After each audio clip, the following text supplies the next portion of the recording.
우리는 오늘 사무엘하 7장의 말씀을 읽었습니다.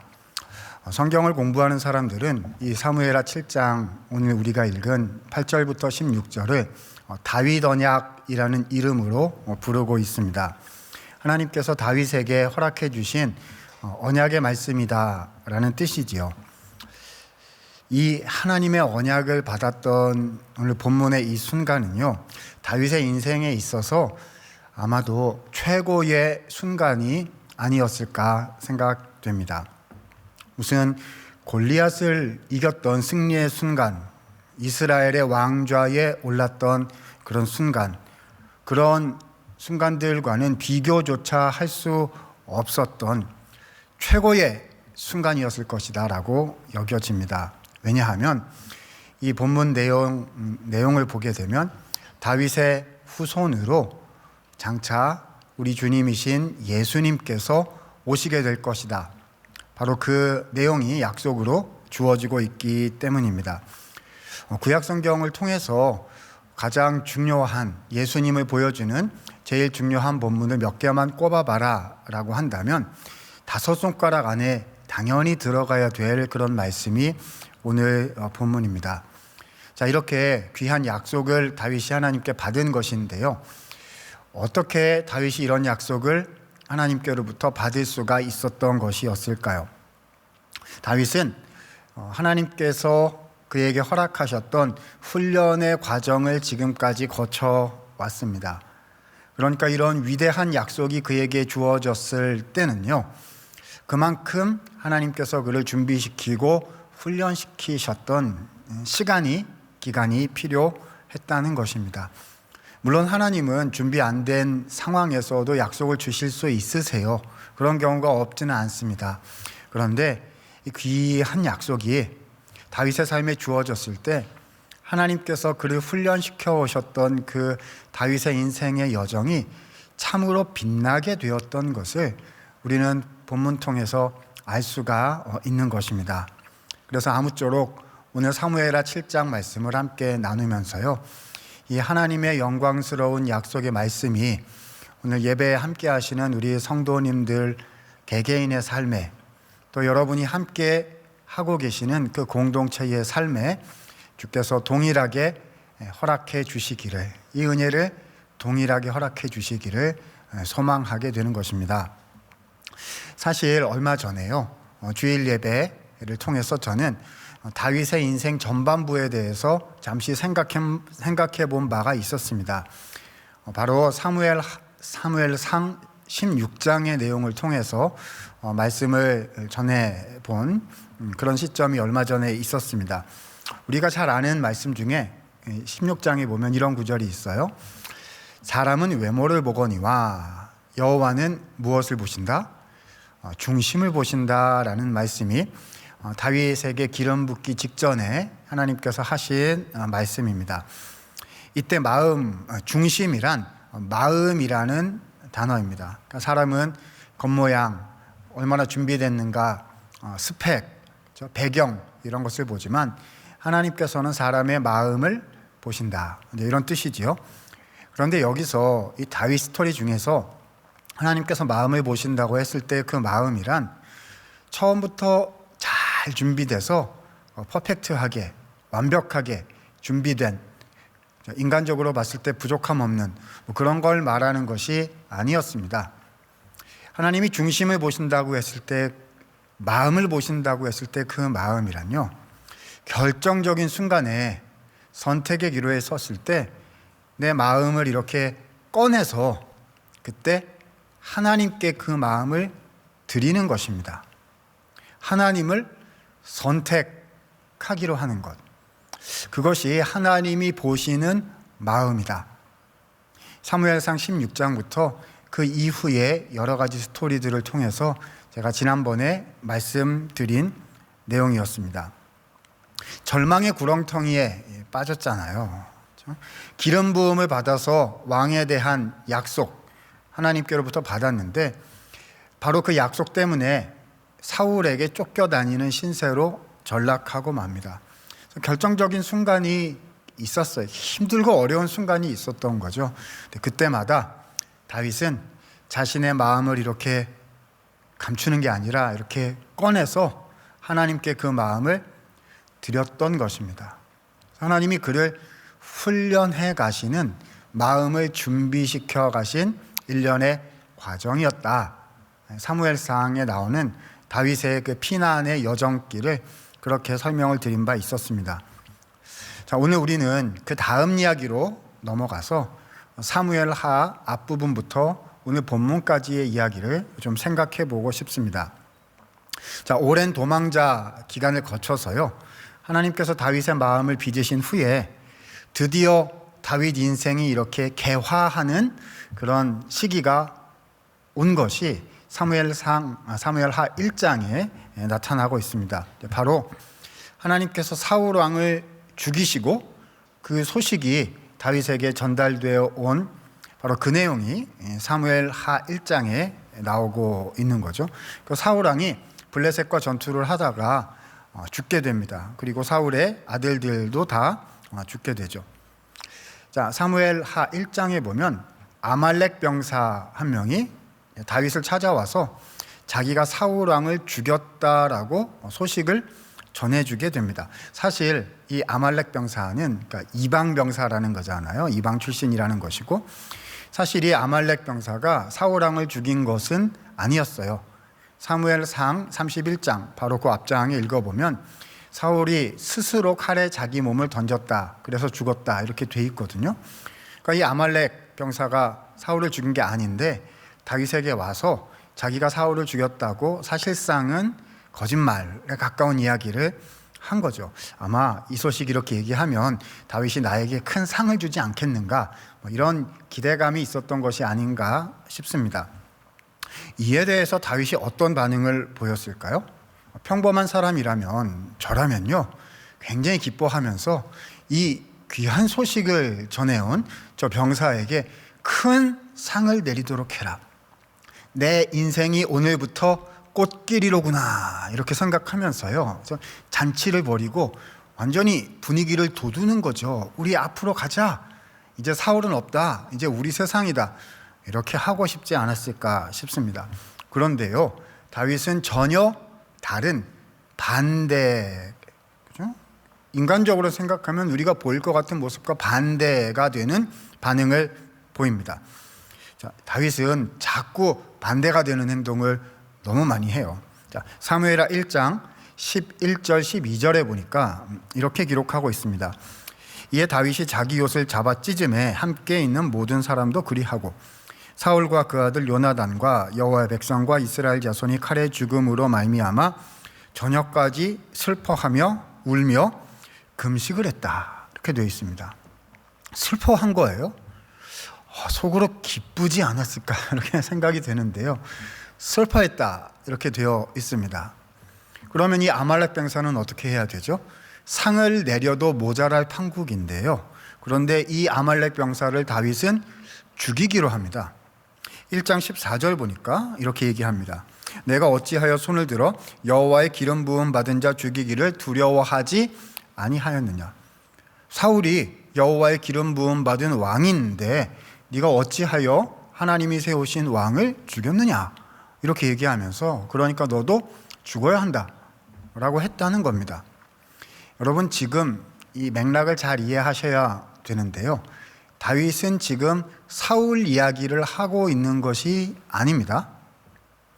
다윗은 지금 하나님 이야기를 하고 있는 것입니다. 다윗이 자기의 지금까지의 인생길에서 깊이 깨달은 것이 있어요. 그렇죠? 여러분, 사울이 죽고 사는 거는 지금 다윗 자기가 왕이 되느냐 안 되느냐 이 얘기거든요. 사울 얘기가 아니라 자기 인생 얘기잖아요. 그죠? 근데 다윗이 깨달은 것은 무엇이냐 하면 나를 왕으로 세우시는 하나님, 왕으로 세우시고 왕에서 내리시고 하는 그분은 하나님이시다. 이것을 다윗이 지금까지 계속해서 훈련받고 배워온 것입니다. 왕을 세우시고 왕에서 내리시는 분은 하나님이신데, 그런데 아말렉 병사 내가 감히 하나님의 자리에 앉으려 하였느냐? 안 된다는 거예요. 그래서 아말렉 병사를 죽이기로 한 것입니다. 여러분, 인간적으로 보면요, 이거는 별로 지혜로운 결정은 아닌 것 같습니다. 그렇죠? 여기서 분위기를 이렇게 도두어야 다윗과 함께 했던 그 사람들, 부하와 그 백성들이 힘을 확 얻어가지고요, 앞으로 갑시다, 달려가세, 이렇게 할 수 있는 거 아니겠습니까? 근데 이 아말렉 병사를 죽이면 슬픔의, 그렇죠, 그 무드, 그렇죠, 애도하는 모두가 전체를 이렇게 분위기를 지배하게 될 것인데, 이게 꼭 필요했을까 하는 생각이 드는 거죠. 여러분, 무엇입니까? 다윗은요, 사람하고 씨름하고 있는 게 아니었어요. 사울이 다윗의 경쟁자가 아니었단 말입니다. 자기의 왕좌가 자기의 목적이 아니었던 거죠. 다윗은 하나님과 씨름하는 중이었습니다. 내 인생의 주권자가 하나님이십니다. 나의 발걸음을 인도하시는 이는 주님이십니다 라고 말하면서 하나님과 씨름을 하는 중이었다. 하나님 붙잡으려고 발버둥 치는 중이었다는 것입니다. 하나님이 약속 주셨어요. 너를 왕으로 삼겠다 약속을 주셨단 말입니다. 근데 다윗은 이제 아는 것이죠. 주님이 그 약속 주셨고 이루어 주실 거 알기는 해요. 그런데 지금 이 결정적인 순간이 왔는데 말이죠. 바로 이때에 내가 해야 되는 것은, 자, 동일하게 무엇이지요? 아, 기회가 왔구나, 때가 되었구나, 이렇게 하는 게 아니고요. 뭐지요? 동일하지요. 마음을 이렇게 꺼내 가지고요, 하나님께 드리는 것입니다. 주님이 왕이십니다. 주님이 주인이십니다. 이걸 지금 다윗은 또 다시 하고 있었던 것입니다. 여러분, 그러니까 지금 우리가 이 부분에서 인간적으로 보자면요, 이 옆에 있었던 그 구성원들, 다윗의 신하들은 좀 답답했을지도 모르겠어요. 아니, 무슨 저런 리더가 다 있냐, 그렇죠? 물 들어봤을 때 노 적어야 되는데 지금 노 안 적겠다 하는 저 사람이 리더냐, 이렇게 생각했을지도 모르겠습니다만은, 다윗이야말로 진정한 신앙 공동체의 리더였다는 사실을 우리는 계속해서 발견하게 될 것입니다. 자, 그 이후에 사무엘하 2장부터 4장 쭉 읽어가 보면은요, 이제는 다윗이 사울 편에 서 있었던 사람들에게 어떻게 했는지에 대한 이야기들이 연달아 나오게 됩니다. 자, 맨 처음에는요, 자, 이제 사울이 죽었으니까 누굴 왕으로 세우느냐를 할 거 아니겠습니까? 그런데 다윗이 소속된, 원래 다윗 출신 유다 지파잖아요. 하나님, 어디로 가면 되겠습니까? 여쭈니까 유다 지파 헤브론으로, 이렇게 말씀이 대답이 나왔어요. 그래서 유다 지파의 왕이 되어서 7년 반이라는 세월을 보내게 됩니다. 자, 여러분 같으시면요, 여러분이 다윗이면, 자, 유다 지파의 왕이 되면 그 다음부터 뭘 했을 것 같으세요? 뭘 하긴요, 그렇죠? 빨리 준비해서 가서 나머지 11개도 먹자. 그렇죠? 난 전체 왕이 돼야 되겠다. 우리 유다가 이스라엘의 중심이 되어야 되지 않겠냐. 준비하자. 가세. 뭐 이런 거를 할 것 같은데요. 그런데 2장부터 4장에 그런 내용이 없습니다. 그렇죠? 무슨 이런 리더가 다 있나, 이런 생각이 계속 들게 만드는 그런 스토리라는 거예요. 그럼 다윗은 뭘 했느냐? 자, 몇 가지 이야기들이 나오고 있습니다. 맨 처음에 이런 얘기가 하나 툭 나와요. 보고가 올라옵니다. 야베스 길르앗이라는 동네 사람들이 사울 왕이 죽은 데 가서 그 시체를 걷어다가 장사를 잘 지내줬다라는 보고가 올라오게 됩니다. 여러분, 이거 무슨 말이죠? 다윗의 정적이잖아요. 다윗을 그렇게 죽이려고 했고, 그리고 지금도 다윗 편이냐 아니면 사울 집안 편이냐 지금 요구하고 있는 중인데요. 야베스 길르앗 사람들이 대놓고 사울 쪽 편을 들었단 말입니다. 속으로 되게 안 좋지 않았을까, 그렇죠? 한국말로 눈에 불을 켜고 말이죠. 저것들이 대놓고 사울의 편을 들다니 가만두지 않겠다, 뭐 이런 생각을 하지 않았을까 싶은데요. 다윗은 또 반대로 합니다. 그래서 야베스 길르앗 사람들이 한 그 행동을 칭찬했다는 거예요. 자, 2장 5절, 6절 보니까 이런 말씀이 나옵니다. 다윗이 길르앗 야베스 사람들에게 전령을 보내서 이르되 너희가 사울에게 이처럼 은혜를 베풀어 장사하였으니 여호와께 복을 받을지어다. 6절에 보니까 이제 여호와께서 은혜와 진리로 너희에게 베푸시기를 원하고 나 다윗도 또한 선한 일에 대하여 너희에게 갚을 것이다 라고 복을 빌어주고 칭찬을 해주고 상을 주겠다 이야기를 했습니다. 아니, 다윗은 도대체 지금 뭘 하고 있는 거지요? 그의 마음은 무엇이었고 그가 이렇게 하고 있는 그 방향은 도대체 뭔 걸까요? 우리가 주변에서 이런 걸 별로 본 적이 없어서요. 그잖아요. 사회에 가고 조직에 가고 직장에 가면 이렇게 안 하잖아요. 이렇게 안 하잖아요. 이런 걸 본 적이 별로 없어서 이해가 잘 안 된단 말입니다. 자, 그 다음에 어떤 일이 일어났느냐. 자, 2장부터 4장까지 하나의 긴 스토리가 나옵니다. 이 다윗이 뭘 했다기보다는요, 다윗에게 속한 사람들과 그 다음에 아직도 남아있는 사울에게 속한 그 11지파의 사람들 사이에 어떤 일이 일어났느냐, 여러 가지 스토리인데 사실은 정리하면 하나입니다. 자, 사울의 집안의 리더는요, 아브넬이라는 장군이었어요. 그래서 그 아브넬 장군이 사울의 아들이었던 이스보셋이라는 남자를 왕으로 세웠습니다. 그래서 그쪽에 왕국이 된 거죠. 그리고 이쪽에는 이제 다윗인데, 다윗 이쪽의 장군은 들어보셨을 거예요. 요압이라는 장군이 있었고, 또 그 요압의 동생 2명이 더불어서 그 3명의 위대한 장수가 있었던 겁니다. 그런데 이 장수들끼리, 다윗 편 장수들과 저 사울 편의 장수들이 이렇게 한번 전장터에서 한번 붙었어요. 그때 다윗 편이 이제 이기기는 했는데요. 그때 요압 장군의 동생이 실력이 좀 안 되는데 적장 아브넬을 쫓아 붙었습니다. 근데 아브넬이 요압의 아들이고 사실 같은 이스라엘이니까 서로 알지 않습니까? 그래서 내가 요압의 아들, 요압의 동생이죠. 너 요압의 동생인데 내가 너 죽이기 싫으니까 가라 이렇게 했는데 끝까지 따라오니까 요압의 동생을 아브넬 장군, 사울 편의 아브넬 장군이 요압의 동생을 죽였습니다. 그래가지고 이 두 장군 사이가 이렇게 틀어진 거죠. 시간은 흘렀어요.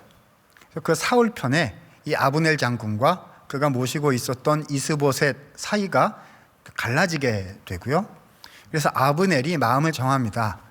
하나님의 뜻이 다윗에게 있는 것 같다. 그래서 우리가 마음을 모아서 다윗을 온 이스라엘의 왕으로 추대하자.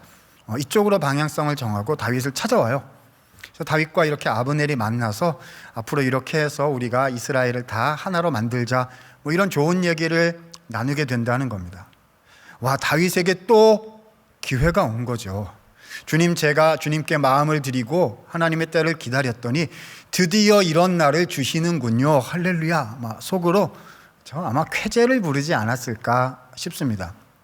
그런데 여기에다가 그냥 찬물을 뿌려버린 사람이 있었으니 누굴까요? 바로 다윗의 오른팔이었던 요압 장군입니다. 요압이 딱 얘기를 들어보니까 누가 왔다 갔대요? 동생을 죽인 아브넬이 와가지고 다윗과 딱 붙었다는 겁니다. 이걸 볼 수가 없는 거죠. 그래서 돌아가고 있는 아브넬을 다시 불렀어요. 이렇게 몰래 불러가지고 데리고 가서 아브넬을 죽입니다. 그러면 어떻게 되는 거죠? 다윗이 온 이스라엘의 왕이 될 수 있는 기회가 와장창 깨져버린 거예요. 여러분이 다윗 왕이 위치에 있었다면 어떻게 하고 싶으실 것 같습니까? 요압이 속으로는 아주 못마땅하겠죠. 그렇지만 어떻게 할 수가 없어요. 실제로 뭐라고까지 얘기했냐면 내가 왕이지만 이 요압과 그 장군들을 어떻게 할 힘이 없어서 내가 너무 약하다. 이런 얘기까지 다윗이 하거든요. 그러니까 지금 군대의 힘이 요압에게 있는 거죠. 그럼 여러분 같으면 어떻게 하시겠어요? 이긴 편 들어야죠. 그런 거 세상 일이 그런 거 아니겠습니까? 요압이 꽉 잡고 있는 거잖아요, 지금. 그러면 요압 그대밖에 없습니다. 이렇게 해가지고 유다라도 건져야 되는 거 아니겠습니까? 근데 다윗은 뭐라고 얘기를 했느냐? 오히려 요압을 정죄합니다. 자, 3장 28절 29절 보니까요. 다윗이 듣고 이르되 아브넬의 피에 대해서 나와 내 나라는 여호와 앞에 영원히 무죄하니 그 죄는 요압의 머리와 그의 아버지의 온 집으로 돌아갈지어다. 또한 요압의 집에서 백탁병자나 나병 환자나 이런 일들이 끊어지지 아니할지로다. 그러니까 요압이 잘못했다는 것을 만천하에 밝히고 맙니다. 이랬다가 요압의 마음이 틀어지면 어떡하죠? 우리 같으면 온갖 생각을 하고 온갖 계산을 하고 하나님 어떻게 해야 됩니까? 기도해 봐야 됩니까? 어떻게 해야 되죠? 막 이랬을 것 같은데요. 그렇게 하지 않았다는 거예요. 왜죠? 억울한 생명을 해친 거잖아요. 그죠? 하나님의 일을 생각하지 않은 거죠. 요압은 마음을 이렇게 꺼내서 하나님께 드리는 이런 걸 한 게 아니라 그냥 내 눈에 보고 내가 해야 되는 세상 사람들이 하는 그 방식 그대로 행한 것이지요. 여러분, 다윗이요, 이런 모든 일들을 해나가는 그의 행동들을 통해서 우리는 다윗이 인생을 어떻게 살아갔는지 그의 삶의 라이프 스타일을 발견할 수가 있습니다. 다윗에게 있어서 신앙이란 그냥 이론에 머무는 빛깔 좋은 구호가 아니었다는 거죠. 그냥 우리 말로 하면 교회 와서 일주일에 한두 번 이렇게 나누는, 듣고 좋은 얘기구나 이렇게 생각하는 그냥 구호 정도에 그치는 그런 게 아니었단 말입니다. 그에게 있어서 신앙이란 자신의 삶의 한 복판에서 하나님의 뜻을 구하는 일상에서의 씨름이었다는 거지요. 사람을 두려워하지 않고 내 눈앞에 놓인 이익만을 생각하지 않으며 오히려 먼저 하나님이 보실 때 바른 것이 무엇인가를 구하는 삶, 그것이 다윗이 가졌던 삶의 기준, 가치였다는 것입니다. 여호와는 외모를 보지 않으시며 그분은 중심을 보십니다. 내 마음을 보고 계신다는 것을 알고 내 마음을 빚어가신다는 것을 알고 마음을 또 다시 꺼내서 하나님께 이렇게 드렸던 것이지요. 시간이 지납니다.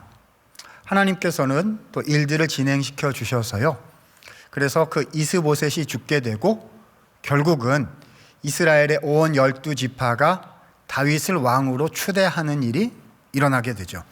자, 5장 3절에 그 일이 이렇게 기록이 되어 있습니다. 이스라엘의 모든 장로가 왕에게 나오매 다윗 왕이 헤브론에서 여호와 앞에 그들과 언약을 맺음에 그들이 다윗에게 기름을 부어 이스라엘 왕을 삼으니라. 12지파 전체의 왕이 된 거예요. 자, 5장 10절에 보면 만군의 하나님 여호와께서 함께 하시니 다윗이 점점 강성하여 갔다라고 기록하고 있고요. 5장 12절에 보면 그래서 다윗이 이 모든 일을 하신 분이 하나님이신 것을 정확하게 알고 있었습니다. 자, 5장 12절 같이 한번 읽어보았으면 합니다. 시작. 다윗이 여호와께서 자기를 세우사 이스라엘 왕으로 삼으신 것과 그의 백성 이스라엘을 위하여 그 나라를 높이신 것을 알았더라. 대개 사람들이요, 성공하고 나면, 이루고 나면 내가 말이야 얼마나 고생을 해서 최선을 다해서 내가 그때 그런 결정을 했었는데 이렇게 생각을 하거든요. 겉으로는 얘기 안 해도 속으로는, 그렇죠? 내가 교회 사역을 했는데 내가 주님의 비전을 이루었는데 이렇게 생각을 하거든요. 근데 다윗은 그렇지 않았다는 거예요. 누가 하신 일이다? 하나님이 자기에게 이것을 주셨다는 것을 그는 알았더라. 진짜로 그렇다고 진짜로 생각을 했다라고 본문이 기록하고 있는 것입니다. 자, 여기까지 하면은요, 하나님께서 다윗의 중심을 보셨다라는 그 일련의 이야기가 한번 마무리되는 것이 아닌가 싶습니다. 약속이 이루어졌잖아요. 왕을 삼겠다 하셔가지고요, 결국 왕이 되었고요. 그리고 하나님 앞에 바른 마음을 가진 왕이 되어서 하나님 앞에 서 있단 말입니다. 자, 이제 Don't worry, be happy, 행복하게 살았어요. 이러면 될 것 같은데요. 그런데 여기서 다윗의 스토리가 끝나지 않고요. 그 다음 이야기가 나옵니다. 굉장히 더 중요한 그런 본문이 따라 나오게 되는 거지요. 오늘 우리가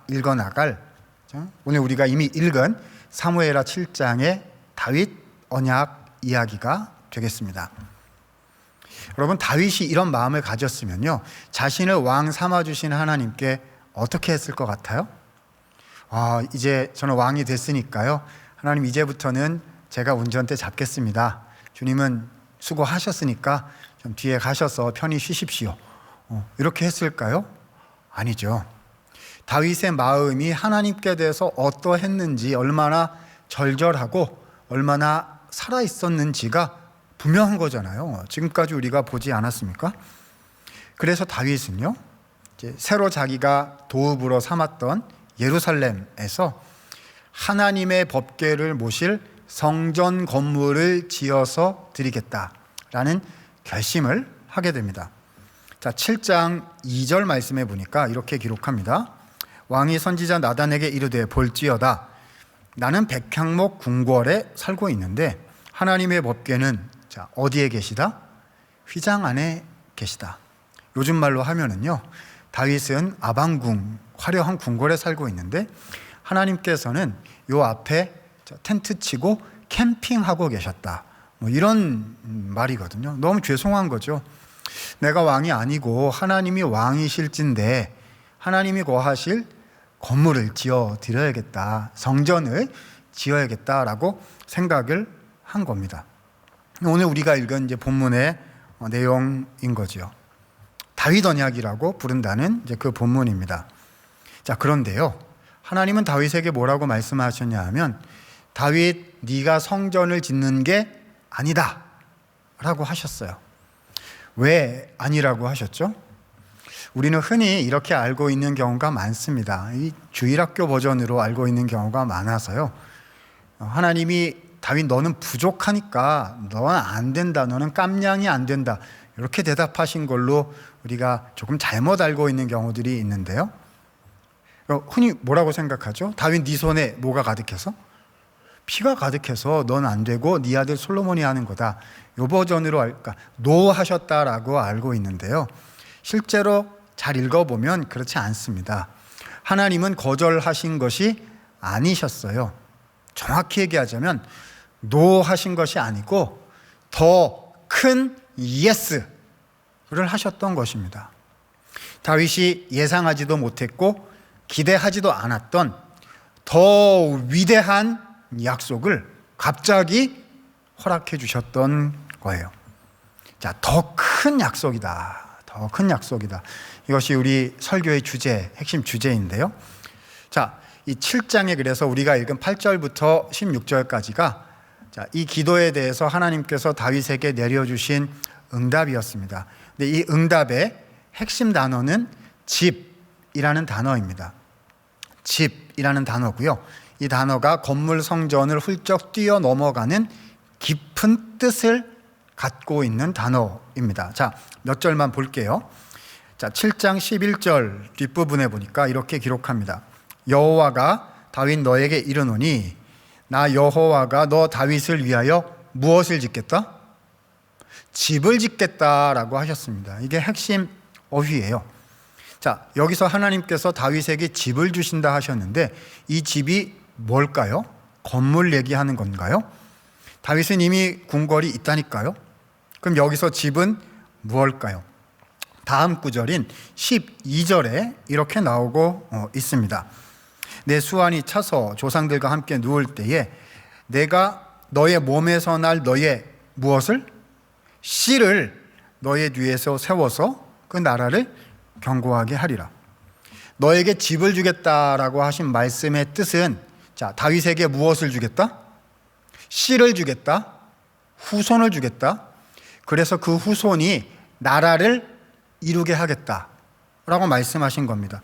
그러니까 본문 다윗 언약에서 집이란 건물 정도 개념이 아니라요, 왕국 개념, 나라 개념, 킹덤이라는 개념을 가지고 있는 겁니다. 쉽게 얘기하면요, 다윗의 아들이, 그렇죠? 그 다음 왕이 되고 그 다음 왕이 되고 이렇게 된다는 거예요. 그 말을 하신 겁니다. 아니, 고대 사회에서 왕의 아들이 왕을 뒤이어 이렇게 내려가는 게 상식 아니겠습니까? 라고 생각하시면 안 됩니다. 왜죠? 이스라엘 민족 역사상 아들이 아버지를 뒤이어서 지도자가 된 적은 지금까지 단 한 번도 없습니다. 다윗 이전에는요. 그죠? 모세, 여호수아, 사사들, 엘리, 사무엘, 사울 생각해 보세요. 그렇죠? 하나님이 왕이신 거고요. 그래서 하나님이 그냥 딱 세우면 그 사람이 그냥 지도자인 거예요. 그 다음은 하나님이 왕이신 거죠. 아들로 연결되는 세상의 방식은 이스라엘에 들어온 적이 없다는 겁니다. 하나님이 왕이시니까요. 그런데 하나님은 지금 말씀하시는 거예요. 다윗, 너에게 있어서는 그 다음 아들이 왕이 되고 그 다음 아들이 집을 주겠다, 왕국을 주겠다, 이렇게 하신 거죠. 이유가 뭡니까? 더 중요한 이유가 있어요. 자, 13절입니다. 같이 읽어보도록 합니다. 시작. 그는 내 이름을 위하여 집을 건축할 것이요, 다윗에게 집을 주셔서, 그는, 여기서 그는 다윗의 집, 다윗의 후손을 말하는 거예요. 다윗의 후손이 하나님, 나의 이름, 하나님의 이름을 위하여 집을 건축할 것이다. 하나님의 이름을 위하여 건축하는 집은 누구의 집인 거죠? 하나님의 집인 거죠. 자, 정리하면 이렇게 되는 겁니다. 하나님이 내려주신 다윗 언약의 핵심 라인을 한 줄로 써머리를 해봐라, 이렇게 되는 거예요. 다윗에게 집을 주셔서 다윗의 집이 하나님의 집을 건축한다, 이렇게 되는 겁니다. 자, 그런데 여기서 집이 건물 정도 의미가 아니라, 자, 아까 집이 무슨 의미였다고요? 왕국, 나라의 의미였던 거잖아요. 그럼 두 번째 나오는 하나님의 집도 당연히 같은 레벨의 의미를 가지고 있는 거겠죠. 다윗의 집이 하나님의 집을 완성한다는 것은요, 다윗의 후손이 와서 하나님의 나라를 완성한다는 것입니다. 물론 솔로몬이 성전, 하나님의 집인 성전 건물을 건축한다는 것도 조금 부분적으로 들어있는 의미이기는 하지만, 궁극적인 의미는요, 다윗의 후손으로 오실 예수님께서 하나님의 나라를 선포하시고, 그 다윗의 후손의 나라가, 곧 예수의 나라가 하나님의 나라인 것을 보이실 것이다 라는 약속이 지금 여기에 주어지고 있는 거예요. 그래서 이 약속은 영원하다, 반드시 이루어진다, 이렇게 됩니다. 16절 보니까 너의 집과 너의 나라가 내 앞에서 영원히 보존되고 너의 왕위가 영원히 견고하리라. 예수님께서 오셔서 하나님의 나라를 완성하실 것임을 지금 보여주신 것입니다. 사랑하는 여러분, 생각해 봐야 할 것 같습니다. 다윗이 어떻게 여기까지 오게 됐지요? 하나님 처음에 말씀하셨어요. 약속을 주셨죠. 내가 너를 왕을 삼겠다 하셨습니다. 그때 주신 말씀이 뭐였냐 하면, 나는 마음을 본다, 중심을 본다. 그래서 지금까지요, 그 어렵고 그 힘들었던 순간마다 그것을 선택의 기회로 삼아서 마음을 하나님께 내어드리는 순간순간들로 삼아 왔습니다.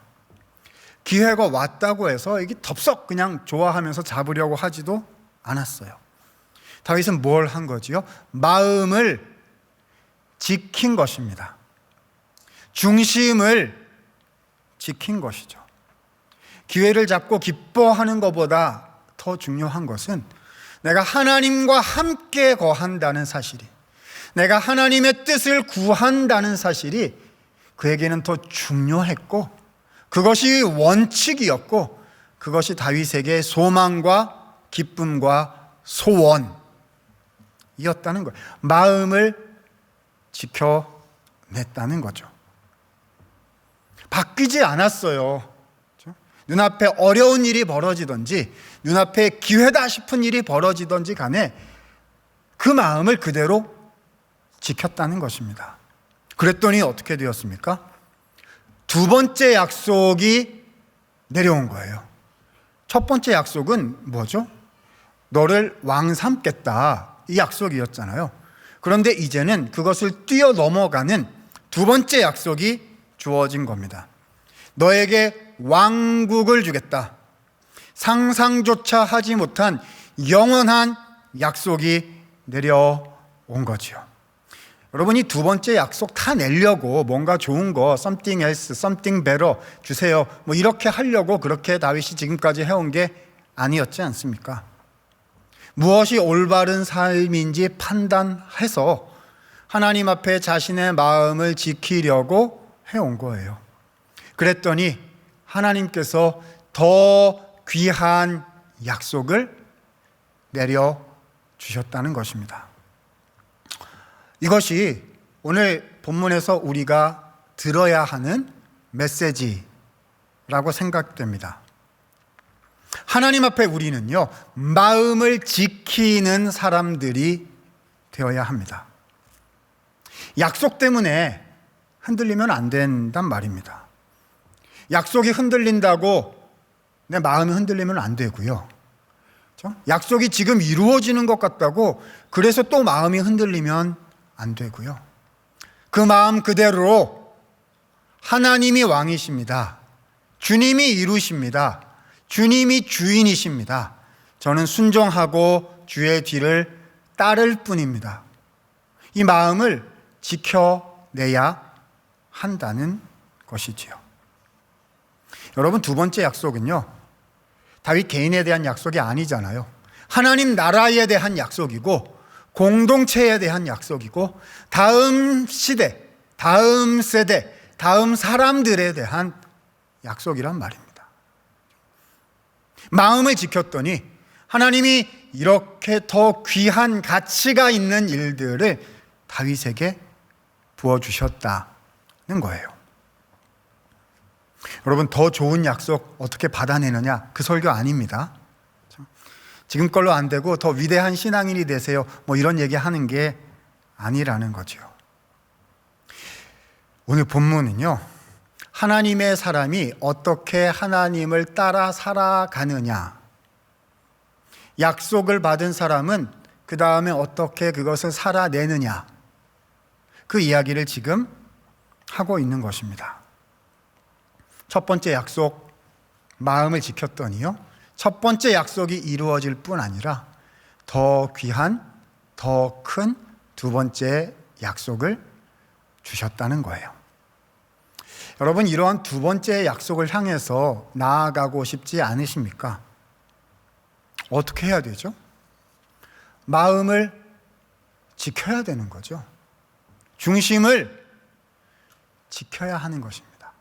날마다 날마다의 선택의 순간에서 마음을 이렇게 꺼내가지고요, 감추고 딴 데 감추고 이렇게 하는 게 아니라 꺼내가지고 하나님께 드려야 하는 거죠.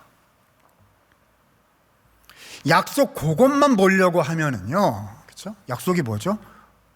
네가 왕이다 이거요, 그렇죠? 너 왕 노릇 좀 해라 이거요, 그렇죠? 거기에 매여 있으면 사울처럼 되는 거예요. 사울이 하다가 죽은 이유가 뭐죠? 하나님이 자기 왕 시켰다는 거예요. 그죠? 하나님이 왕 시켰는데 다윗 네가 뭐냐? 하나님이 나한테 왕 시켰는데 나는 왕이다. 이거 하니까 사울이 된 거죠. 그런데 다윗이 왕이 되었을 뿐만 아니라 이 귀한 언약을 받을 수 있었던 것은 첫 번째 약속 자체에 매달려 있었던 것이 아니고 하나님을 향한 자신의 마음을 지켜냈기 때문인 거죠. 하나님은 오늘 우리에게 묻고 계시다라고 생각이 됩니다. 묻고 계시다고 생각이 돼요.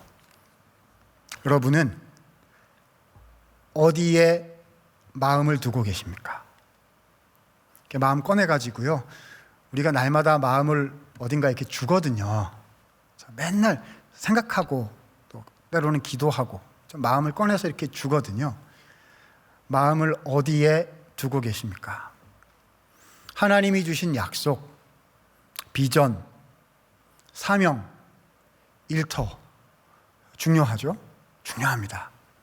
그런데 우리의 마음을 거기다 두는 데서 끝내면 안 된다고요. 안 된다고요. 마음을 하나님께 드리는 것입니다. 주님을 두려워하는 사람으로 살게 해 주십시오. 주님을 존귀하게 하는 사람으로 살게 해 주십시오. 마음은 하나님께 드리는 것입니다. 하나님이 주신 일을 감당할 때도 하나님께 마음을 드려야 하는 거지요. 그럴 때에 하나님께서 다윗에게 행하셨던 이 주님의 위대한 일들이 우리를 통해서도 일어날 수 있을 거예요.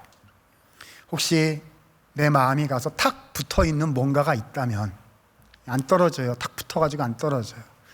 어떻게 해야 하죠? 주님, 제 마음 거두어서 주님께 드리기 원합니다. 제 마음 다시 한번 주님께 드리기 원합니다. 이것이 우리의 소원이요, 실천이 되어야 할 것입니다. 이렇게 살아가실 때 다윗을 통해서 역사하시며 예수 그리스도의 나라를 말씀하신 그 하나님께서 우리에게도 동일한 은혜의 역사를 베풀어 주실 것입니다. 이런 은혜와 복을 누리시는 성도님들 다 되시기를 우리 예수님 이름으로 축원을 드립니다. 자리에서 일어나실까요? 다 함께 찬양하고 마치도록 하겠습니다.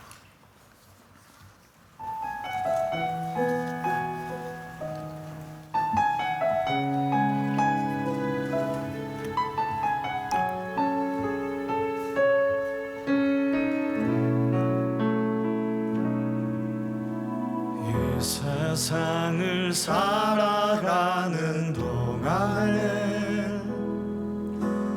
나의 힘을 의지할 수 없으니 기도하고 낙심하지 말 것은 주께서 참 소망이 되심이라. 세상을 살아가는 동안에 나의 힘을 의지할 수 없으니 기도하고 낙심하지 말 것은 주께서 참 소망이 되심이라. 하나님의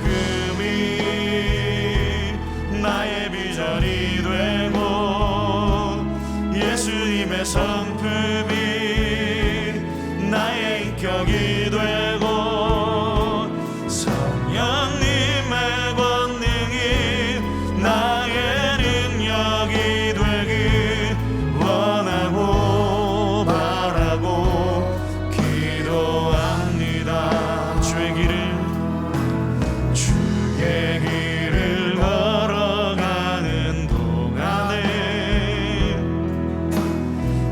세상에 것 의지할 수 없으니 감사하고 낙심하지 말 것은 주께서 참 기쁨이 되심이라. 하나님의 꿈이 나의 비전이 되고 예수님의 성품이 나의 인격이 되고 성령님의 권능이 나의 능력이 되길 원하고 바라고 기도합니다. 하나님의 꿈이 나의 비전이 되고 예수님의 성품이 나의 인격이 되고 성령님의 권능이 나의 능력이 되길